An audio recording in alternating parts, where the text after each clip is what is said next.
আসসালামু আলাইকুম।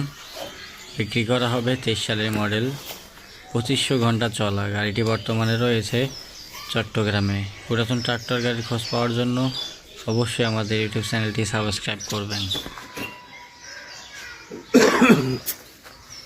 গাড়ির চাকার স্টিকার মিস্টিকার আছে এখানে।